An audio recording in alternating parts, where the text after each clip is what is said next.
So we did a master plan. We brought in, I thank you, Kirga Bai, who's one of the most successful real estate developers and brilliant people I know. He's volunteered to do this, not for profit, really because of his heart. He wants to do this. And we've developed ways to redevelop Gaza. Gaza, as President Trump's been saying, has amazing potential. All right, folks, buckle up. We've got a clip here about Trump's Gaza Master Plan, which sounds like a blockbuster, right? But for some, any plan involving progress, development, or frankly, actually anything not aligned with their very specific, often anti-Western narrative is just an excuse to scream genocide and blood-soaked land. We're going to dive into this clip, dissect the outrage, and expose the flimsy arguments masquerading as a moral compass. Let's roll the tape and see what the outrage is really about. You know, this is a great location. It all begins, I'm a real estate person at heart. And it's all about location. And I said, look at this location on the sea. Look at this beautiful piece of property, what it could be for so many people. These people make me sick. And if they don't make you sick, I don't know what's wrong with you. There's literally something wrong with you. But there's Jared Kushner and the president, Donald Trump, salivating over blood-soaked land where Israel carried out a genocide in Gaza, of course. Whoa. Let me get this straight. These people make me sick? Salivating over blood-soaked land where Israel carried out a genocide? Talk about starting with emotional fireworks. It's like they skipped hello and went straight to "you're a monster." First off, genocide? Really? When you hear the word thrown around like confetti at a toddler's birthday party, you know you're dealing with someone who prioritizes bullshit over actual facts. Israel is fighting a defensive war against a terrorist organization. Hello? Have you heard of Hamas? They deliberately embeds itself within civilian populations. This isn't some comic book villain crackling as they wipe out an entire race. It's a sovereign nation protecting its citizens from recklessness attacks. And blood-soaked lands? We're talking about redeveloping Gaza. You know, building schools, building hospitals, infrastructure, the stuff that actually improves lives. But no, in their words, any talk of economic prosperity initiated by the wrong people, i.e. not Hamas or their cheerleaders, is automatically nefarious. It's a classic move, demonize an attempt at peace or progress by those you oppose, regardless of the potential benefits to the very people you claim to care about. It's almost as if you prefer the chaos, because apparently chaos serves as narrative better than stability. And so despite never being elected for anything, and despite the fact that he's not an official member of the Trump White House, Trump's son-in-law, Jared Kushner, presented the White House's grand plan for rebuilding Gaza from scratch. Now, let's just pause and acknowledge, in order to build Gaza from scratch, that would mean that there's nothing left there to repair, right? It's been leveled. So the area, the region where a genocide definitely didn't happen at the hands of the Israelis has been totally leveled. So they got to rebuild it from scratch. Okay. So it's going to include data centers. Interesting. Okay. Coastal tourism and a lot of private sector investment. So Trump has made it abundantly clear that he views this whole undertaking as another one of his real estate projects. And before we get to those details, I just want you to pay very close attention to the fact that we're talking about an enclave, Gaza, where over 2 million Palestinians were living. At the current moment, I don't know how many Palestinians remain alive because Israel has yet to allow journalists into the Gaza Strip. And on Wednesday of this week, Israel decided to slaughter 3 additional Palestinian journalists out of the Gaza Strip. So while they want us to believe that the death toll is actually lower than the 70 to 80,000 that have been officially reported as dead, the reality is the death toll is probably much, much higher. Oh my God, here we go again. The old death toll is much, much higher trick. It's the go-to play in the playbook of outrage. When the official numbers don't quite fit your narrative of widespread genocide, you just declare them too low and invent your own reality. Let's be real here. These inflated numbers often originate from Hamas-controlled sources, which, let's just say, aren't exactly known for their journalistic integrity or unbiased reporting. It's like asking the wolf how many sheep he actually ate. You're probably not going to get an honest answer. Objective reporting, actual investigations, evidence? Nah, that's too much work when you can just declare a higher number and stir up a more emotional frenzy. War is tragic, and civilian casualties are always regrettable. But to immediately jump to much, much higher and imply some grand conspiracy to hide the true extent of a genocide is intellectually dishonest. It's a cynical attempt to manipulate public sentiment, ignoring the fact that Israel goes to extraordinary lengths to minimize civilian harm, unlike Hamas, which, let's remember, they actively use its own people as human shields. When you wage war from hospitals and schools, sadly, innocent people are going to get caught in the crossfire. But that responsibility wholeheartedly lies squarely with the terrorists who initiated and perpetuate the conflict. That's it.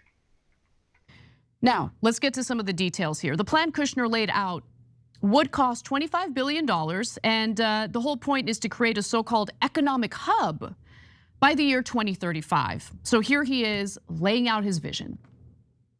In the beginning, we were toying with the idea of saying, let's build a free zone, and then we have a Hamas zone. And then we said, you know what, let's just plan for catastrophic success. Hamas signed a deal to demilitarize. That is what we are going to enforce. Rafah will start with. This will show a lot of workforce housing. We think this can be done in 2-3 years. We've already started removing the rubble and doing some of the demolition. And then New Gaza. It could be a hope, it could be a destination, have a lot of industry, and really be a place that the people there can thrive, have great employment. Once this starts going, we think there should be 100% full employment and opportunity for everybody there. And we have a lot of data on what can be, but we think that this really gives the Gazan people an opportunity to live their aspirations. But it all starts with security, and it all starts with governance.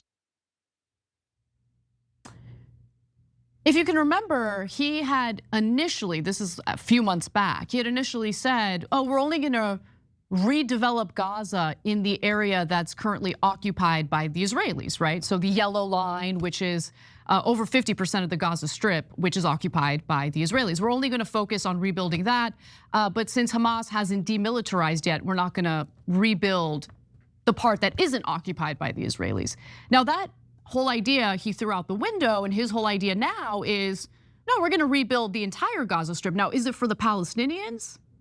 No, this isn't about the Palestinians. And as you learn more and more about the details, you'll get what I mean, okay? So as you saw there in the video we just showed you, Kushner tried pretty hard to make this endeavor kind of sound like, he's doing a favor for the Palestinians. The White House claims that the plan will raise Gaza's GDP to more than $10 billion, increase average annual household income to over $13,000, and allocate $1.5 billion for vocational training programs. However, they did not address key issues such as property rights or compensation for Palestinians who lost their homes, businesses, and livelihoods during what Reuters refers to as a war, what I refer to, and what many genocide scholars refer to as a genocide. And that includes B'Tselem, by the way, an Israeli organization. Nor did they address where displaced Palestinians might live during the rebuilding. Well, they're going to be ethnically cleansed from the Gaza Strip, or maybe placed in a concentration camp and forgotten about. That's the plan. Like, let's not play games here. Let's just call a spade a spade. I'm not gonna do this cutesy thing that media outlets are doing where they're pretending as though they don't know what's gonna happen with the Palestinians. And it's obvious that this is also being treated as a massive investment opportunity for the private sector. So why don't we take a look? So you can see in the White House's master plan slide that the whole purple region along the coast is designated for coastal tourism and includes 180 mixed-use towers, which I'm pretty sure exist in hell. Now, they also designated an area specifically for industrial complexes and data centers. That's shaded in brown. So doing a big solid favor for the tech bros, right? Who are very concerned about where they're gonna place AI data centers. Hey, why don't we take advantage of this blood-soaked land? So that's going to happen. It's still unclear exactly who is going to provide the billions of dollars that the Trump administration's extensive plans would require, obviously. But at the end of his speech, Jared Kushner, interestingly enough, made a point to solicit for private investment. Let's take a look at that.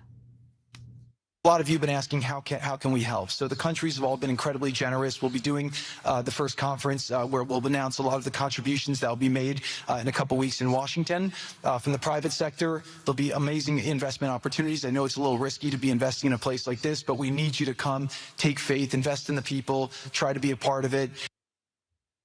Now, while the White House appears to be gung-ho about this project, they are still demanding full disarmament of Hamas before moving forward, which, as we all know, the group has not agreed to. Besides which, the 20-point peace deal that Trump likes to tout isn't really specific about what demilitarizing Hamas looks like. What does that even mean? How do you determine when Hamas has been effectively demilitarized?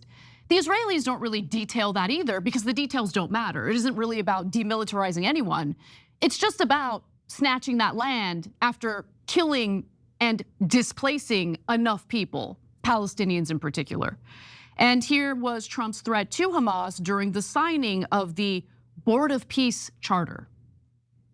We have 59 countries that are involved in peace in the Middle East, and many have said that if Hamas doesn't do what they promised they would do, and I think they probably will, but they were born with rifles in their hands. They were literally born. The first day they had a rifle put into their hands, but they have to give up their weapons, and if they don't do that, it's going to be the end of them. Israel has killed and slaughtered far more Palestinians than Palestinians have slaughtered of innocent Israelis. Let's just call that reality out. Stop. Hold on a minute.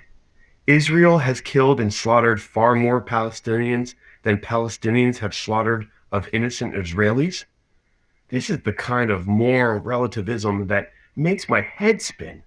It's a classic false equivalency, trying to equate apples and oranges, or rather defensive military operations against terrorists with deliberate acts of terror against civilians. Let's be crystal clear here. Israel targets Hamas terrorists, period.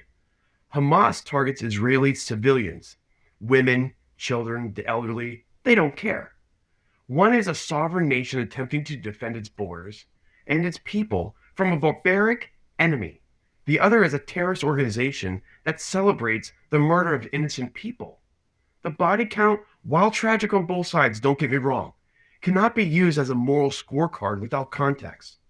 When you count the number of casualties, you must differentiate between those who died as human shields for terrorists and those who were intentionally targeted as part of a genocidal ideology. To suggest that Israel's defense actions taken to dismantle a terrorist infrastructure are somehow moral equivalent, or even worse than Hamas's deliberate acts of terror, is not just deeply flawed. It's an insult to common sense and basic human decency. It completely flips the aggressor and victim dynamic, which is precisely the goal of this kind of bullshit-based rhetoric. So if you're going to say that Palestinians are born with guns and firearms and weapons in their hands, what does that say of the Israelis, considering they're responsible for a lot more slaughter of innocents, especially children? And by the way, I wouldn't really trust Donald Trump, of all people, as the arbiter of morality. Okay, he's probably at the top of the list when it comes to scum of the earth, violent goons and absolute losers who feel the need to point their fingers at others and claim that they're violent. The guy who likes to refer to other people as unintelligent when he gives rambling speeches that make absolutely no sense whatsoever. And let me just give you one more detail about this master plan and the people involved with this plan. Because the White House enlisted the help of an Israeli real estate developer by the name of Yaker Gabe to make these plans for Gaza. And I'm sure this Israeli is very concerned about building a beautiful enclave where the Palestinian people will live good lives, right? Right, okay. Now, he is worth $4 billion. He splits his time between Israel, Miami, London, and Cyprus, and has maintained close ties with Jared Kushner for more than a decade. In November of 2023, 1 month after October 7th, he joined other business people from Europe and Arab states to present a day-after plan for Gaza to officials at the White House. But he claims, I'm not looking to benefit from this. There's nothing in it for me. He's just volunteering his time, and his energy. That's all this is about. He's just real concerned about the Palestinian people.